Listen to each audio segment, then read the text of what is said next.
You're listening to New Retirement Radio, brought to you by the team at Prout Financial Design. Hello, I'm your host, Certified Financial Planner, Dennis Prout. I'm Heidi Cartwright, Financial Advisor and RICP. Advisors associated with Prout Financial Design may be either 1. Registered representatives with and securities offered through LPL Financial, member FINRA SIPC, and investment advisor representatives of Integrated Partners, a registered investment advisor, or 2. Solely investment advisor representatives of Integrated Partners, a registered investment advisor and not affiliated with LPL Financial. Investment advice offered through Integrated Partners, a registered investment advisor. Integrated Partners and Prout Financial Design are separate entities from LPL Financial. Dennis Prout and Nathan Prout are solely investment advisor representatives of Integrated Partners and are not affiliated with LPL Financial. The opinions voiced in this show program are for general information only and are not intended to provide specific advice or recommendations for any individual. To determine which strategies or investments may be suitable for you, consult the appropriately qualified professional before making a decision.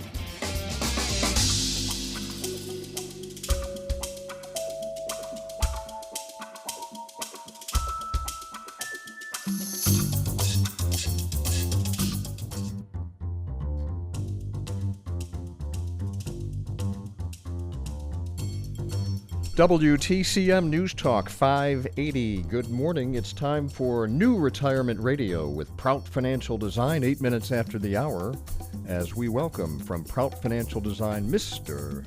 Dennis Prout. Good morning, sir. It is so good to be here. Thank you, Ron. On Thursday, June 11th, 2026.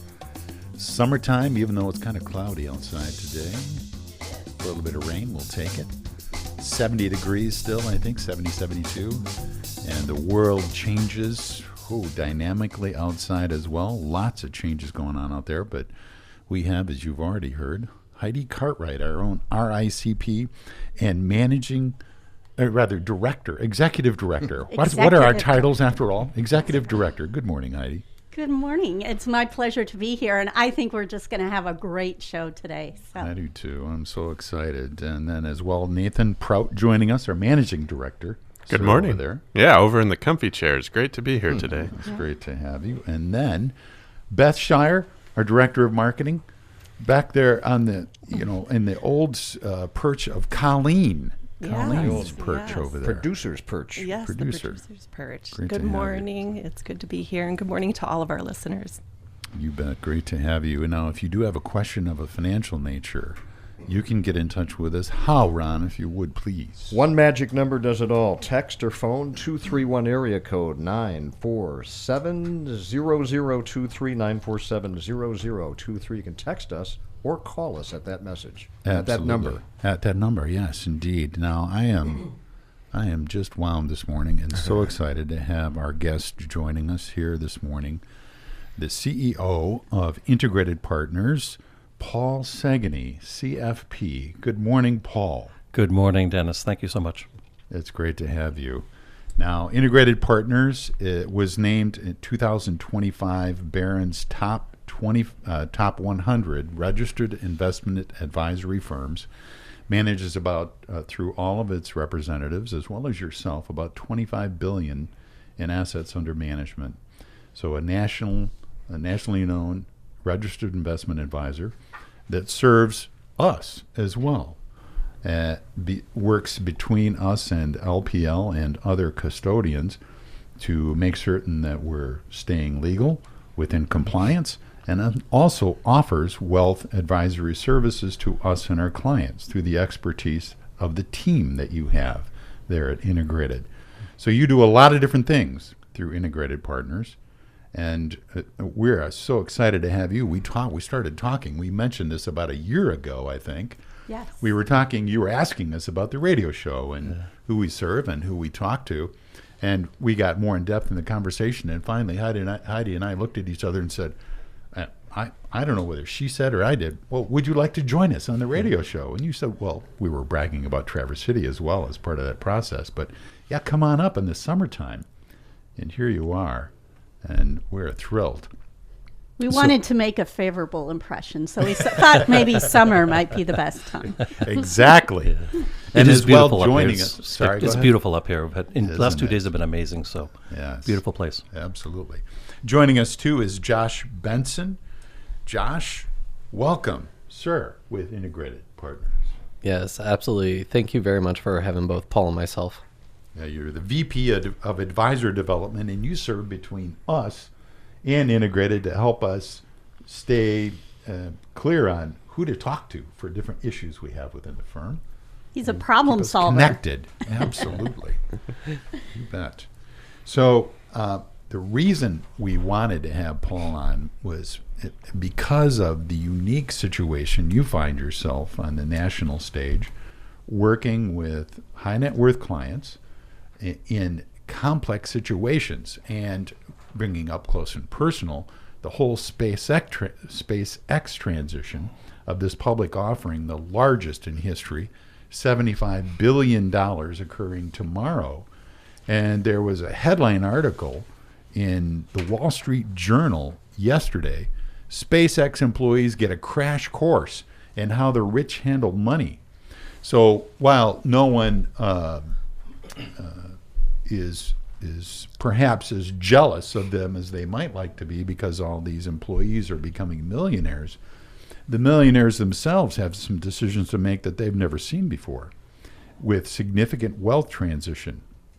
Now, these wealth transitions can be happening whether it's selling a business, whether it's getting a public offering, but it's causing these business owners in many respects to have to make decisions and enter parts of the conversation that they have never seen before. And a significant role is, I think I'm communicating this properly, that Integrated plays is helping people pre-plan these issues that they're going to be looking at. And if I may put you right on the hot seat here, Paul, what are those 2 to 3 things that you see that business owners need to deal with right up front in terms of making this transition? Well, there's 2 things. So tomorrow's definitely going to be an exciting day. So we're all going to get our popcorn ready and sit there and watch what happens with this IPO coming out the door. But if you think about the IPO for a minute, that's going to produce so many multimillionaires and people who certainly will have generational wealth.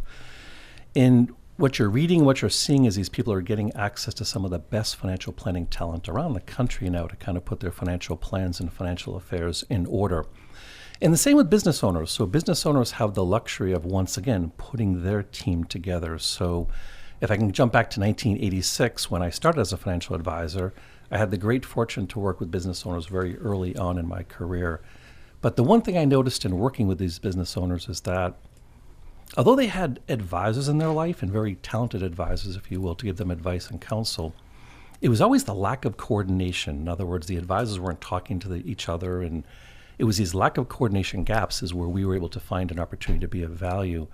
And so jump forward to 1996 when we put Integrated Partners together. It was really put together for the purpose of helping accounting firms work with financial advisors and bring that financial planning expertise to the business owner community. And what we've found now, it's our 30th anniversary this September. We are so proud of that, by the way. We've got celebrations going on and really celebrate the fact that we have really become one of the leading firms working with business owners in the country.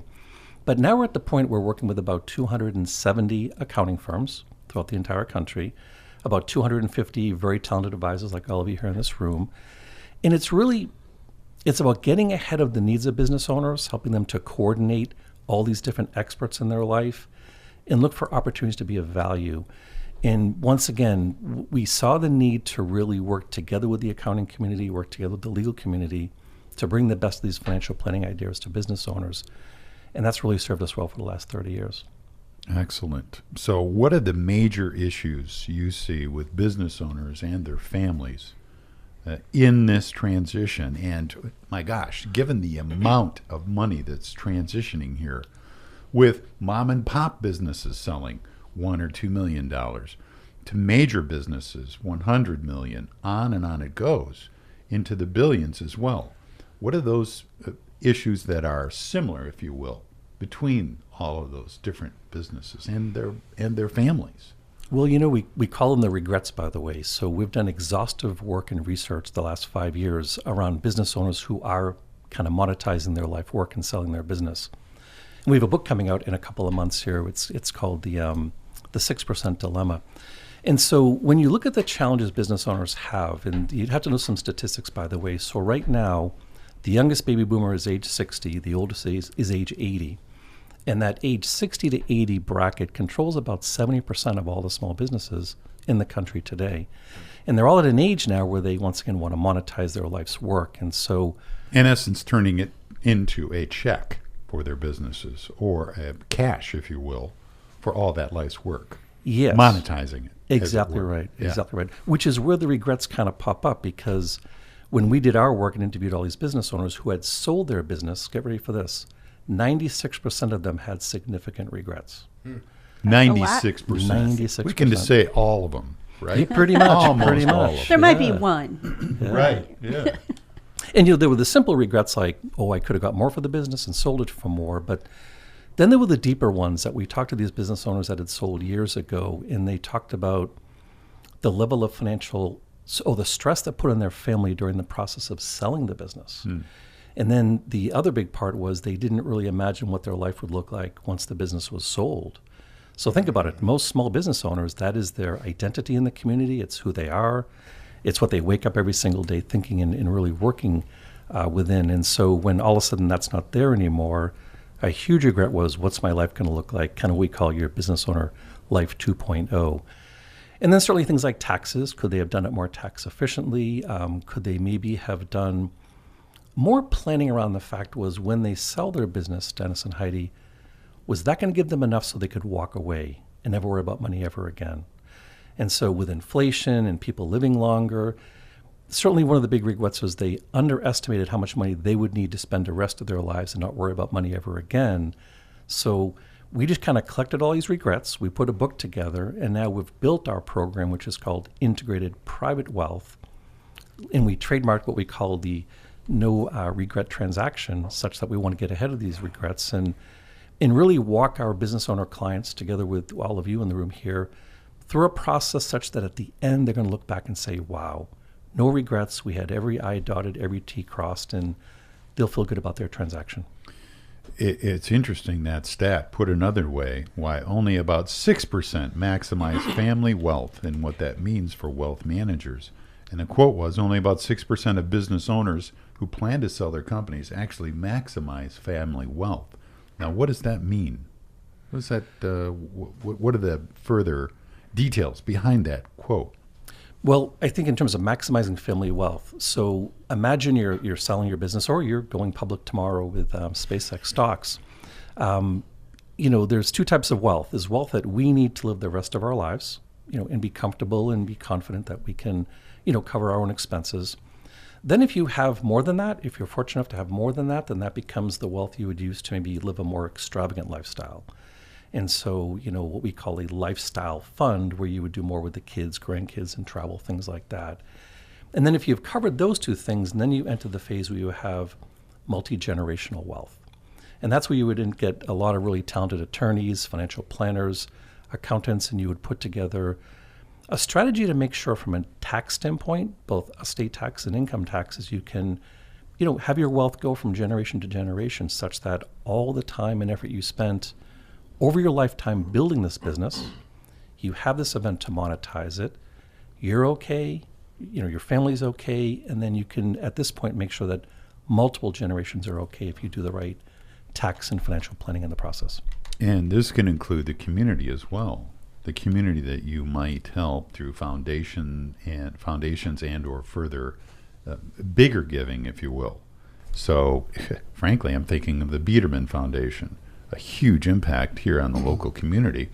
The founders of this radio station back in, what was Kim telling us, 1941, it was founded. So it's interesting.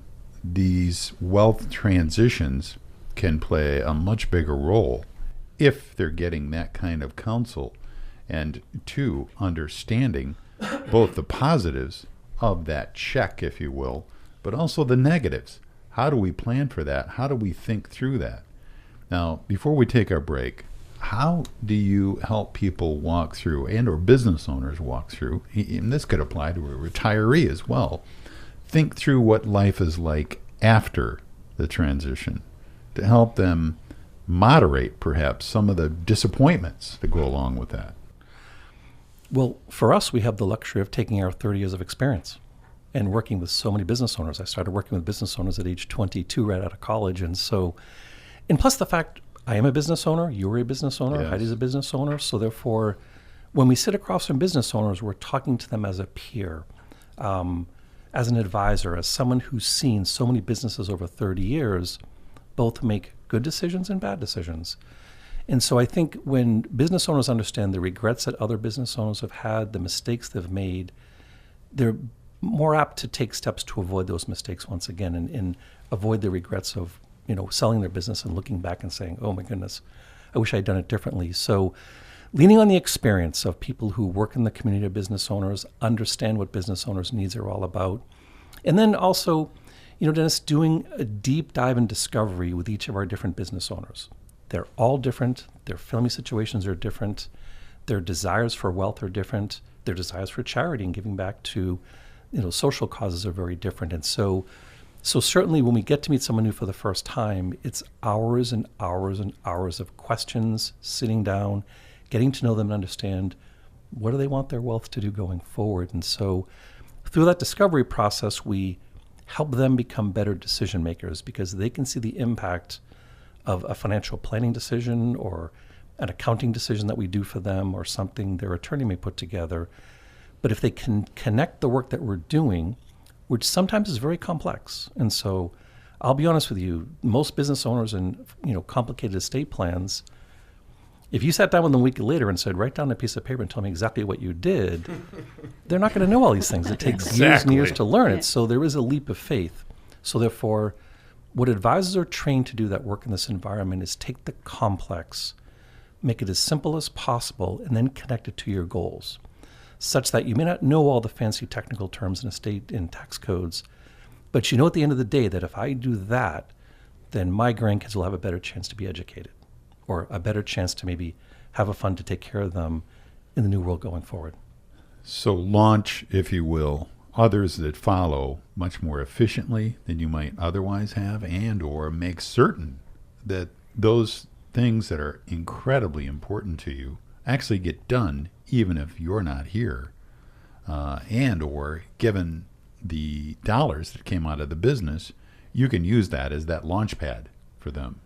Well, I was just curious, in all of your experience, Paul and Dennis and Heidi, people that are good at generating wealth, they've done that for a lifetime, and now they are trying to accomplish these goals. They have to sit down with you and talk about their personal goals, their personal situation, let you look over all of their finances. And people like that are generally kind of entrepreneurial, independent. Are they hesitant to even seek out an advisor, or are they? How do they find a trusted advisor? It's a great question. The other challenge, too, by the way, Ron, is they're just so busy to spend the time to sit down and actually talk to a financial advisor. That's the challenge. But when a business owner realizes that they have a large transaction in front of them and they know if they don't do it right, then it's going to cost them either in taxes or lost opportunity, they're certainly more willing to sit down and talk to financial advisors like us. But the way we meet our clients, so going back to 1996 when I put the company together, by design, we started partnering with accounting firms. And so typically the CPA is the business owner's most trusted advisor. It's someone they turn to at all times for advice and counsel. So we knew that by partnering with the CPAs, winning their confidence. So now we've got, as I mentioned, 270 accounting firms, which is probably over 1,000 CPAs within those firms. By winning their confidence and having as their role as most trusted advisor say to a business owner, boy, sit down for 20 minutes, 30 minutes, and I think this is the moment in your life where if you don't make some good decisions, it could cost you. So once again, why would you spend your whole life working so hard to build a legacy, not to spend the time at the very end there at the end zone to really do some proper planning and work with some advisors who can, get you to that next level or maybe help you monetize your life's work in a way that's much more tax efficient. Great. Great, Paul. And then Heidi, you had a question as well, if you would. I did. I was listening to Paul, and he talked about monetizing the life work.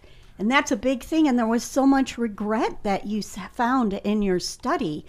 So I was just wondering if you could speak to, because the regret must not just be financial. There's probably some kind of structure or emotional tie there, that every decision can't be just based on the finances or on the taxes. And how do you create a plan that has that flexibility to bring in those emotional parts of the decision? Because you're so wrapped up into the identity of your business when you're an entrepreneur and it's part of you, you can't just do the numbers, I would think. Yeah, it's interesting, Heidi. When we look at complexity, we all talk about financial complexity or people's net worths getting larger and larger. But for me, what I have found, and especially now I'm the grandfather to 3, and so what I appreciate a lot with business owners, I should say my own personal life and business owners I work with, is that many times their personal life complexity is as complex as their financial complexity. And so I coined a phrase years ago, I just call it the complexity curve. And so for our advisors, we just want to find, where are you on that curve? In other words, how complex is your financial life getting? How complex is your personal life getting? And by that I mean, good marriages or bad marriages, grandchildren who can handle wealth and make good decisions or ones that can't. In other words, this transition of wealth that's going to take place, say to yourself, just as you're listening, how much money are you worth now? And if all of a sudden you would transfer that number to your children or grandkids' bank account, is that going to empower them or cause more stress? And so therefore, that personal complexity and really digging in that discovery process to know, tell us about the kids. How are their marriages? In other words, many times we're the only ones in their lives that are asking such intimate questions to once again help them make decisions such that they won't have those regrets. And what I like to say, Heidi, I'll say to a business owner and their spouse, take me to what the Thanksgiving table is going to look like on the first year after you both pass away. You're looking down from the heavens, your family's sitting at that table, kids, grandkids, marriages, good and bad. And what is your wealth going to do to that table? Will it break them apart? So especially for business owners where one child's in the business and some kids are out of the business, are you handling your affairs such that everyone feels they are taken care of and things were done fairly? And then what will it do to their marriages and their life? And so the sad reality when it comes to regrets is many times this influx of wealth, you hear them when you see people who win lotteries, don't you? When you read about the lottery winner and they win Oh my gosh. $100 billion, and all of a sudden you follow them 2 years later and their lives just crumble. Imploded. Absolutely. And that's really true. And the same thing can be true in this situation without, once again, I keep coming back to proper planning, thinking things through.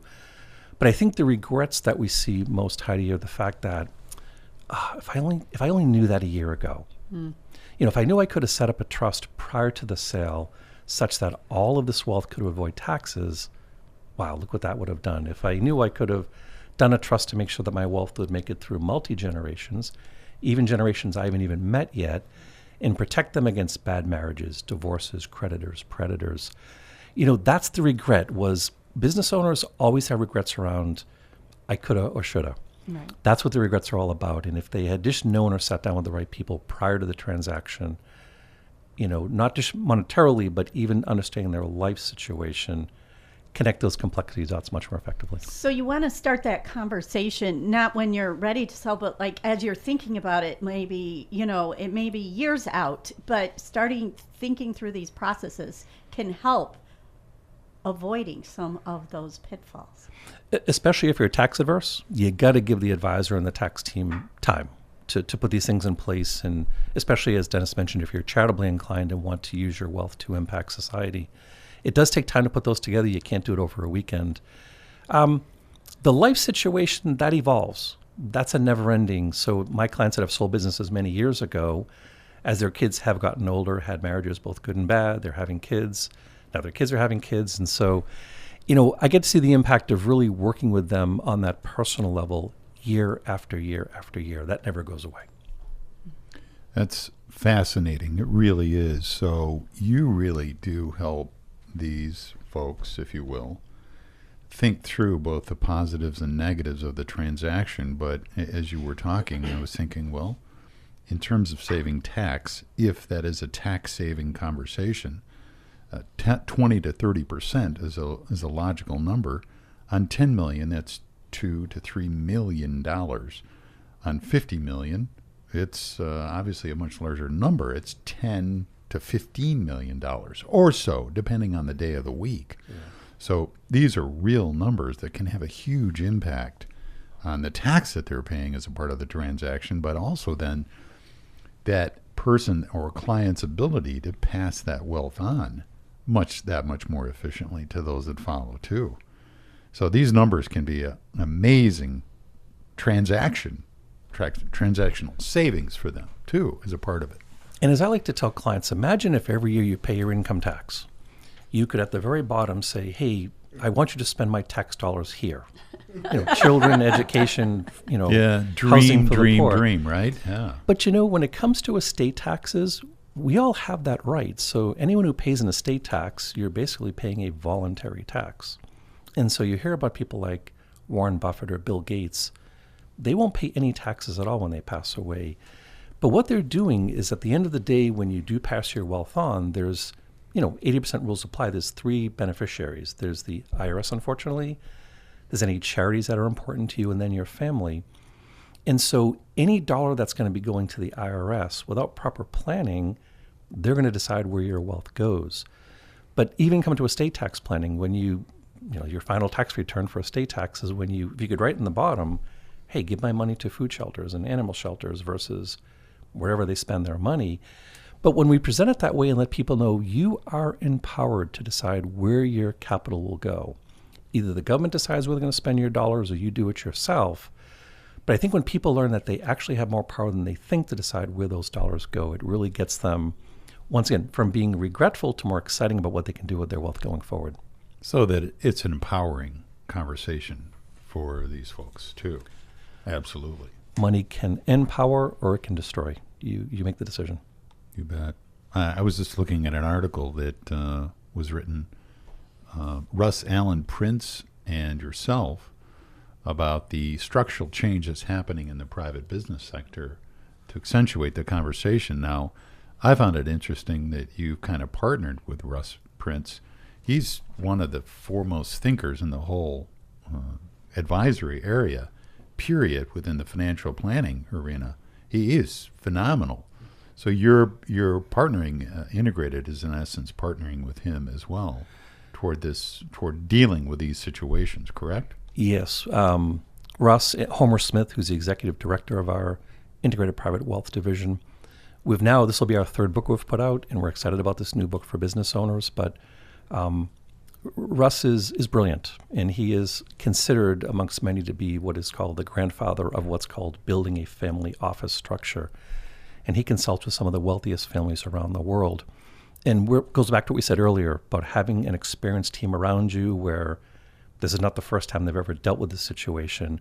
By having Russ involved with Integrated Private Wealth, by us doing our projects of research and writing books and educating the general public, it's just been amazing to have someone like that on our team. And even someone who can, even for us, because we come across situations that are somewhat different or maybe unique, and so there's nothing that will flap either Homer or Russ in terms of the complexity of a situation. So either we can get the advice through them or other members of our internal team. We've got our estate planning team and our business owner teams. And so we just take a lot of pride in the fact that we can provide this advice and counsel to all of our CPAs and advisors.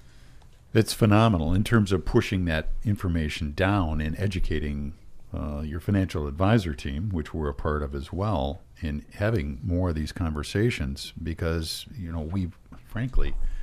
we've all been trained for this. It's just we do need to know some more specialists within the range of advisors that we might seek out. And that's what you've attempted to do over these years is gather these specialists that can help your own advisors deal with these complex situations.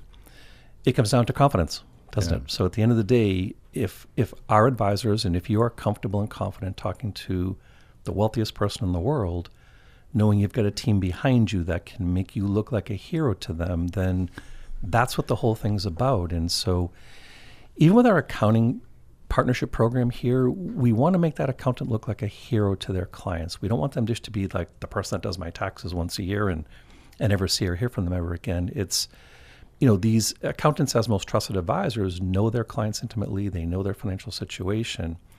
We just bring our expertise to the table, and we're just elevating that confidence over and over and over again. Mm-hmm. So that has been our mission over the last 30 years, is just have an accumulation of the most talented advisors in the country here, helping our advisors like yourself and our clients.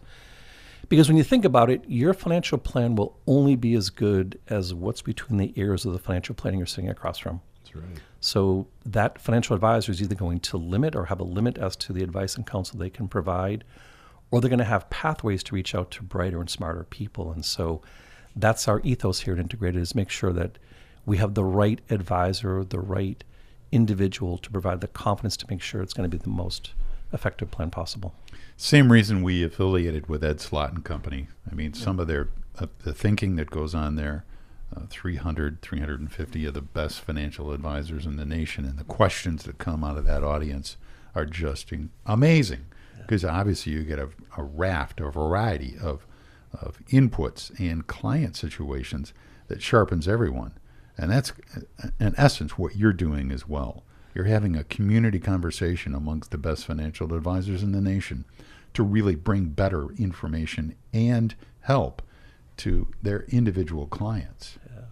Yeah. Isn't it funny when you sit down and hear Ed Slott speak, and you hear him teach and train? Don't you walk out the door wanting to run around and tell everybody that has an IRA or saving for retirement, like, look what I now know. Go do a Roth. Yeah, so that's exactly right. So that's that confidence where the more we stay curious, the more we remain humble and keep learning and getting better and better and learn from people like Russ Allen or Ed Slott, the better we are for our clients. Beautifully said. Now, Ed's going to be here in Traverse City here in the fall, right, Heidi? I've heard that rumor. Yeah. So we've invited him. He's going to be at the Park Place. Do we know the date? We'll have She's to looking get at that Beth. stuff. Yeah, we'll have We to got to get that remember that. I mean, information that's out another for subject. sure. But Ed is coming to Traverse City as well. So we're excited about that. He is brilliant. That is time well spent. Oh my gosh. Speaking of someone who's gathered a group of people around him to help him get even better too. You bet. So there was a question on SpaceX. Let's see. morph On into the that. text Someone line, wanted to know. somebody wants to know how they could buy several $1,000s, say $4,000 to $5,000 worth of SpaceX with the IPO tomorrow. Is that possible? Go for it, Paul. Answer that if you would. I would say at this stage of the game, I would do some research and find the ETFs that have exposure to SpaceX stocks. There are certain brokers like E-Trade and a few others out there that you can apply for through their websites to get access, but it's so late in the game right now. I think they actually all closed up that opportunity yesterday. But I think if you wanted to make a last-minute ditch here, I would research some of the ETFs that are focused on space and exploration. What's ETF again? Exchange-traded fund. Yep. Yeah. The problem is it's oversubscribed by about 4 times. The other problem is the valuations are absolutely crazy. Valuations, price to sales, price to earnings. Nathan, did you recall some of those stats that you had compared to some of the other stocks out there? I believe I was reading yesterday that if SpaceX were to trade at just 75 times, it would be worth a third of what it's going public for per share. 75 times earnings? Right, yeah. Yeah. And if it did Tesla's peak, which was about 90 times earning, it would be worth a third of what it's going to open at. So it should be volatile. I don't know. We don't do guarantees around here, right? But yeah, it'll be volatile for sure. And when the market realizes, I think, the valuations as well as their potential, now the potential can be significant. Right. No one's arguing with that. It's just that it's priced so high that it's probably a little frothy at this point. At some point, those financials have to matter. Yeah. Absolutely. Yeah. And it's a great way to turn your money into half. I mean, if you want to put in $5,000, turn it into $2,500 in 2 to 3 months, that's a great way to do it. Just, to be smart about it, right? And that's an estimate only. Estimate only. Thank you. Question about trusts. Somebody writes in, is it possible to set up a trust so inheritance stays in the family in case of death or divorce of adult child, i.e. pre or post-op. So the money would go to surviving adult children instead of the spouses. So the trust, you can do just about anything, can't you? You can. So think of a trust as basically control from the grave, and so you can control where your assets are going and put various people in charge of making those decisions for you. So you can absolutely protect wealth from taxes, creditors, predators, if put correctly. And or in-laws that you're not sure you trust, and or might be different in their attitudes after you're gone. That's unfortunately what often happens as the parents disappear from the scene.